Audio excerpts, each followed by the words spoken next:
Welcome to Curiosity, Not Judgment. My name is Birga. And I'm John Freisinger. Clearly not Gary. I actually was going to introduce you and say your last name correctly because I butchered it last time. My apologies for that. I don't know why. I got nervous or something. But Gary is traveling. John has graciously agreed to step in and have some conversation with me about something that he and I have both been thinking about a little bit, which is fear.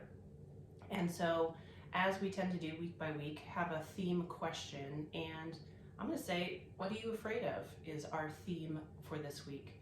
And so certainly that can take on a lot of different tones, everything from personal fears that you struggle with, maybe in the area of health or finances or relationship, all the way to the bigger, kind of more global issues, fear of the future, what's going to happen, things out of our control. But as much of our audience, I think, has come to listen and know that we talk a lot about what's happening in the workforce, the workplace, I wanted to kind of hone in on that fear element within the workplace with the attempt to not leave this in a negative space, but to have some honest conversation around it. And so can I get you to speak for a few moments about some of the things that you have been reading and studying as it relates to fear-based response? Well, sure, Birga. I think that there's two different types of fear that we confront on a daily basis. I think we always have the existential fear, right? End of our life. Right. Sometimes world events make us think more succinctly, more focused on that. Right now, there's a war happening right now in the Ukraine in which nuclear weapons are being threatened to be used. That's a world-ending response, and whether we agree with it or not, the fact that the fear is there is, I think, prevalent in everyone's daily life. We also have some extraordinary violence in the city in which you and I live. We've had some very just devastating things that have happened this past weekend. There was a shooting in Colorado Springs that took the life of five individuals. There was a shooting in downtown Albuquerque the day before that took the life of a college student. So it's that ever-present existential fear that this simply could be it. And then, not to discount it, but there is the fear of the unknown, what's happening for us tomorrow. And for some of us, that may mean jobs. What is our employment, our ability to return means to our families? We're going through an unprecedented, I keep using the word unprecedented, but a time in history where we're seeing a major adjustment in the tech sector. And Twitter, Amazon, Facebook have all announced fairly significant layoffs. And that's a fear that I think we all have. Sure. Every day, is the fear of that change and the fear that it impacts our family directly. Many of us, especially we men, take our value from that which we think we're providing to the family. And so, yes, there's a lot of prevalent fear right now. I'm working with an organization right now that is in the throes of what I'll call the layoff mentality. Things have not gone well for the company, and many of the plans that they've had have not come to fruition, and it's obvious they're going to have to reset the table for the company, and it's probably going to mean a smaller table, so fewer people at the table. And there's an obvious fear response that comes along with that. I like to say I've shut down as many companies as I've started up. You'd like to say that? Well, unfortunately it's just true. It's my batting average, right? For every company I've set up and has been successful, I've had to shut one down. And so as much of a startup specialist as I've become in my life, I'm also a shutdown specialist. And what I've been observing in this company is some very consistent behavior with the fear of possibly losing your job or your job being different going forward. So those are sort of the fears that I'm feeling right now, mid-November 2022. Yeah. You know, you were noticing that you use the word unprecedented a lot, and I was going to tease like, oh, how 2020 of you, because it has become the buzzword, or it was the buzzword, I guess, initially when we started talking about all the pandemic numbers and statistics, and everything was unprecedented. But it continues to be the case. You know, there maybe is not the direct fear that we were experiencing in 20 and 21 with the unknown of the, you know, is my business doors going to stay open? It's shifted, and it's maybe gone from small businesses, restaurants, mom and pop shops, that wave of fear, to now corporations. Right. And so even if you don't work for a corporation, I think there is something stirring, and unrest stirring in people, because the giants you mentioned, Amazon, Facebook, Twitter, the giants that you thought were safe, or at least big enough not to fail, as we're watching massive layoffs happening, we're watching the news reports about decisions that are coming out of these big entities. If those guys are facing problems, what Right. security do I have in my little realm? I think the other advantage that you and I have is a generational advantage. This isn't the first time, Right. right? We're old enough to remember massive layoffs in retail. Mm. You know, we remember names like Sears I and used to J.C. work there. Penney, I right? used to work for Montgomery Ward. Yeah, all which, you know, they're sort of a highly diminished if they even exist anymore. Mm-hmm. And I think that what's unique right now is that the largest generation in our lifetime is now in the workforce. Mm-hmm. You know, you and I being Gen Xers, we're actually the smallest demographic, right? The baby boomers dwarf us compared to Gen Y and the millennials. In total numbers, not numbers in the workplace. Well, actually, if you look at millennials in the workplace, there's more of them than there ever were of the Gen Xers. Interesting. Okay. So, you know, we're finally getting to that point. Well, this is the first time that the Gen Y and Gen Xers, I'm sorry, the Gen Y and the millennials have ever had to face mass layoffs. Ah. And so there is that sense of, oh my goodness, the world is falling just because it's a larger group. Now, is it just as impactful as the manufacturing layoffs that we had in the 70s and 80s, the retail layoffs that we had in the 90s? To those who are going through it, just as impactful. But it's just a larger group that seems to be more vocal about it because they have YouTube, they have podcasts, they're listening to social media, Right. and it seems much more urgent. And I think that's part of the fear, is just the constant drip of the emergency that's coming through. You know, I'll be candid. When you said something along the lines of, you know, we've seen this before, just even when you uttered that phrase, I felt a little piece of me go, huh, like a rest. Mm-hmm. Because the fact that this is not new, or this is not an unknown territory that we're approaching, even that statement alone brings a little bit of comfort. Right. And so as we're being curious about the day and age in which we live, we're being curious about our employment status, the status of our companies, of the corporations around us, that statement of fact that this is not new hopefully brings a lot of people a little sigh of relief. Why does that matter? That it's at least a little bit familiar. Right. For me, the reason it matters is there's wisdom in the past, in the history that we can learn from.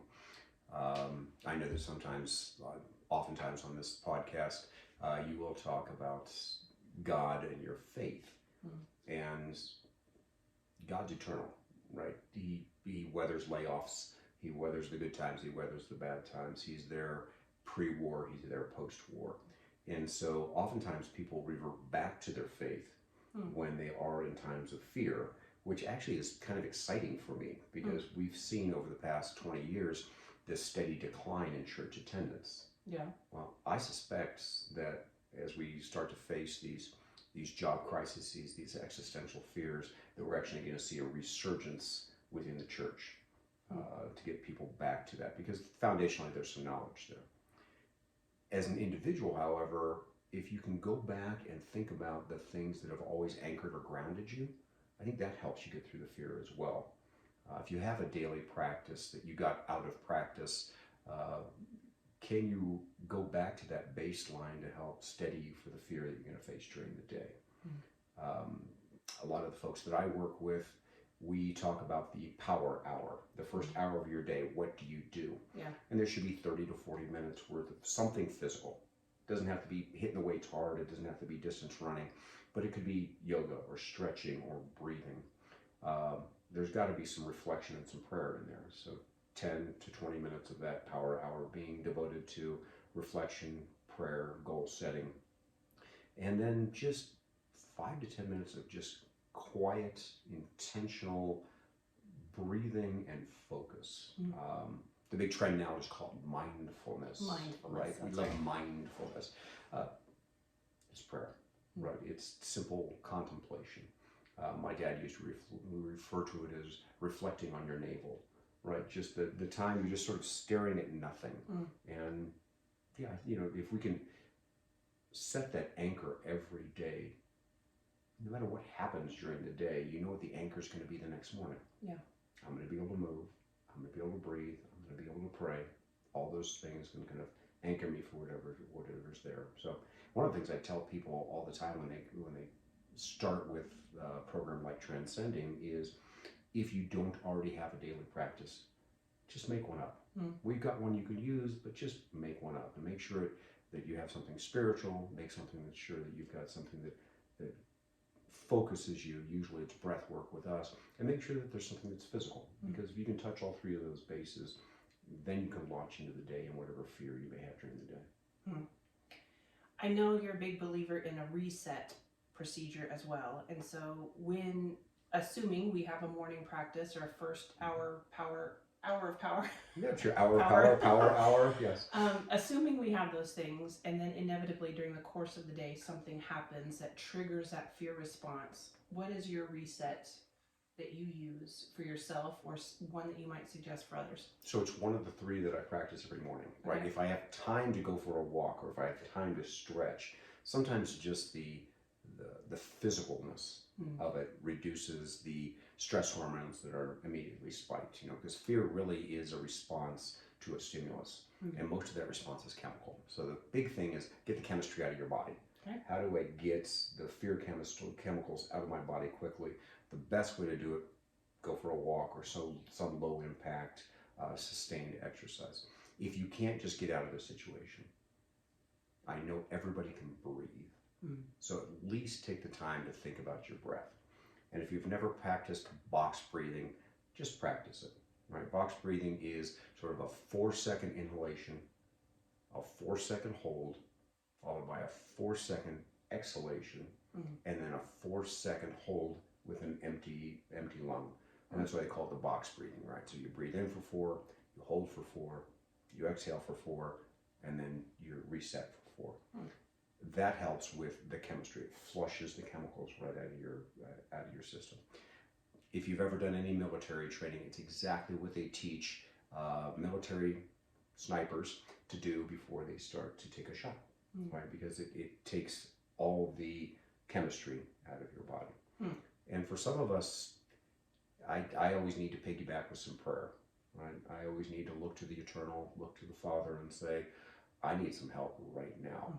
And sometimes, just like you were saying earlier, you just go like this when you hear those words. Sometimes knowing somebody else is with you, is huge. It's huge. So all of those things are the reason I practice in the morning is I can use it later in the afternoon. Yeah. And then sometimes none of that works, so just go punch a pillow. So. Okay. Fear comes up sometimes when you least expect it, and it can often take us by surprise, the things that we're afraid of. And oftentimes fear can carve a path, carve a rut in our minds that it takes outside help in order to get out of that rut. I remember a season of my life that I was waking up at 2 o'clock in the morning habitually in terror. And there had been a couple of incidents that had happened that had caused that 2 a.m. wake up time. The first incident was a fire that was, 2 or 3 houses away from our house. Someone had set an RV on fire. It was an act of arson. And the tires began to explode, and it was a horrific noise, as you can imagine. And it was one of those noises that you don't want to wake up to. The color of light in the room when there's a fire nearby, all of those things. And then there was a second fire a few months later, at a different house a few doors down. It started in a garage. There was a chemical fire and things started exploding very quickly there, and it was about the same time frame. And there was something that happened that just caused me to then start waking up every morning at 2 o'clock in just utter panic. And this went on for months and months and months. And I knew logically and practically there was no reason for me to wake up at 2 o'clock and be afraid that my house was going to catch on fire. And yet I couldn't get out of the rut.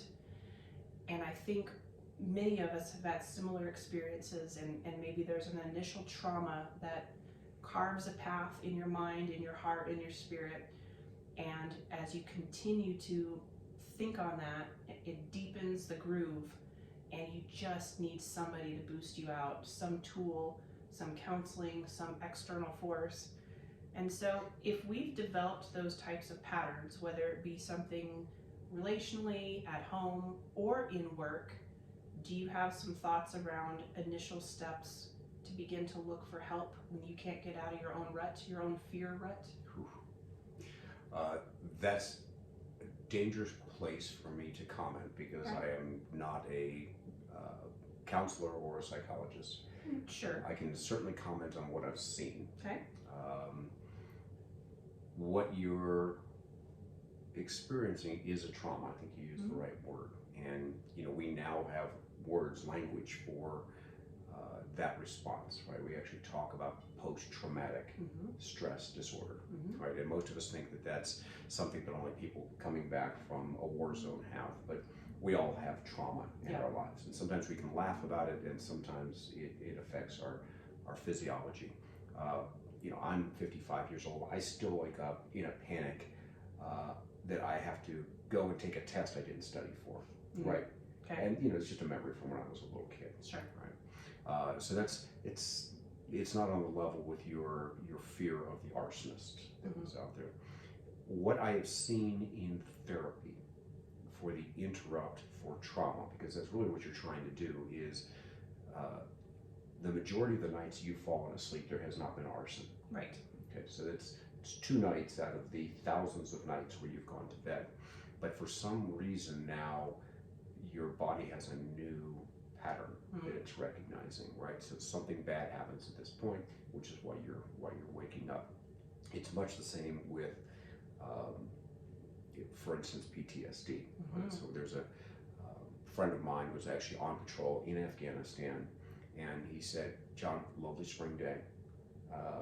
In Afghanistan, they actually have apricot trees, just like we have here in Albuquerque." He said, "I could smell the apricot trees, and the sun on my face. We're walking on patrol up a hill, and I'm thinking, what a lovely hike." And then an IED goes off, right, and took out 2 people that were in front of him, and seriously injured both of them. So what became grooved for him was the smell of spring and apricot blossoms was trauma, right? Now, what his military therapist took him through was something which was foreign to me at the time, but they took him surfing on spring days, which were very much like the days that he was experiencing this. And the idea was to reinforce the fact that most of the time things don't happen, right? So it was a nice day, they could get out of the water, and he said also there was a benefit, a chemical hit that he got when he actually got up on a wave. So it became known as flow training because the surfers experience this flow state where they're sort of one with everything. Interesting. Right? Now, there's a lot of work out there, and I'm not saying this that anybody should jump on board with this, but psychology seems to be going toward the interrupt using these non-standard states. So a flow state is an example of one. You also see, like right now, a lot of interest in drug therapies that are going on with traditionally hallucinogenic drugs, right? So you'll see ketamine studies, you'll see psilocybin, which is a magic mushroom study, you'll see LSD studies. Essentially what they're doing is the same thing that the flow interrupt did, which was it puts you into a non-normal state, but it's a non-normal state that makes you feel okay. This is okay. And I'm assuming what happened with you in your 2 o'clock wake up is eventually, after some period of time, your body was healthy enough to say, this doesn't always happen at 2. Yeah. And I can start to set that aside. So the third intervention there, if it's not a physical intervention like flow training or a chemical intervention like drugs, is time. Yeah. And I think that's the other thing we've all got to remember is fear is absolutely temporary. Right? It's a momentary response, and it's visceral and it's chemical, but over time that wanes. Yeah. So, and then the fourth aspect is we all have traumas. Every one of us, whether you think you do or not, there's something that wakes you up in the middle of the night. Sure. And it may not be as debilitating as the smell of apricots to my friend, but we all have some sort of trauma. And one of the big pushes in positive psychology these days, it's a type of study of psychology, is that there where your fear is where your work is to be done. So if you have fear of something, it's a response, it's a chemical response. Eat a snake, right? But can you desensitize or redirect that fear? So there's a lot of work on sort of fear-based therapies in controlled, comfortable settings. Interesting. So if you're afraid of fire, maybe you spend a weekend at the Albuquerque Fire Academy, and then you understand, how to deal, how to manage with a fire situation. Yeah. I am thankfully not in that place anymore. Yes. It was a number of years ago. But time heals many wounds. It does, but there was a period of time I remember thinking, will this ever end? And so I appreciate your kind of 4-point reflection on the interrupt to fear. 4-point observation, right? Thank you. Once again, not a clinical psychologist. Yes. It's just what I've seen the industry do with fear. Certainly. And so I think that's probably a good place to bring this home. And as you contemplate the question, what am I afraid of? Really get to that place of being curious about it, and then begin to formulate some plans, whether it's an interrupt you can do for and by yourself, or whether you need some external help.